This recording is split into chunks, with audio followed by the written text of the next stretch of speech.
Good morning. I just got the phone with a couple good brothers out here at work. I'm gonna make this real brief. We hear it all the time. We try to make sense of things that don't make no sense. We trying to bring logic to things that have no logic behind it. And try to understand some good reason why things happen. Of course, we know God has power on everything. He allowed things to happen. He allowed things to happen, and some things He don't allow to happen out here in this life. Whatever region you may be from, whatever state you may be from, whatever city you may be from, especially those come from our urban communities. I'm gonna say it again. I'm constantly gonna say it, repeat myself, whether who like it or not. For after doing so much time in this street life, and this negative street life was addictive. We catch the time, we do what we do, and we go away for a long time.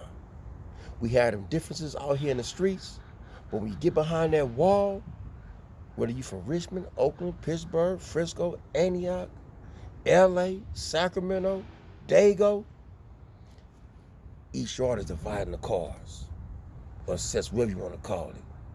And especially if you from Richmond, whatever you are from the Bay, you all gonna ride together.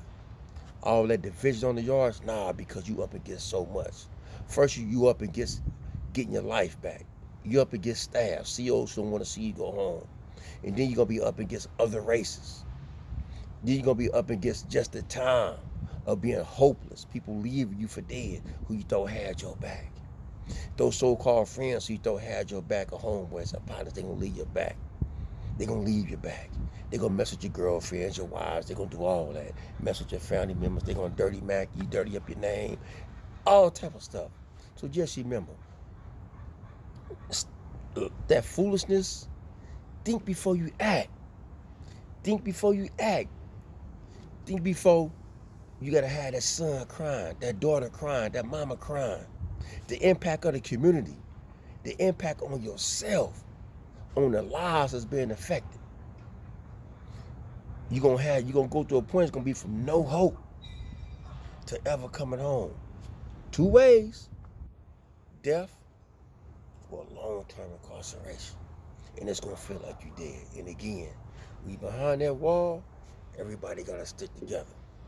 Dudes my age, 52 up and below, it's on us to be responsible for the things what we say will come out our mouth and give it back to our communities. Because people are looking at us. We're responsible.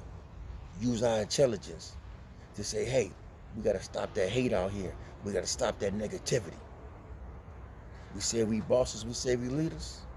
Those who come up in our community like I did, then act like it. Some gonna want to hear, some ain't gonna want to hear. But they ain't on me. It's on us. Because we say we a part of something, we say we doing the right thing, then do it. Save these kids, save these babies out here. Quit giving these false ideas of what's real, what's gangster. Nah, what's real and what's gangster is engraved sites, and they getting rich up off of us.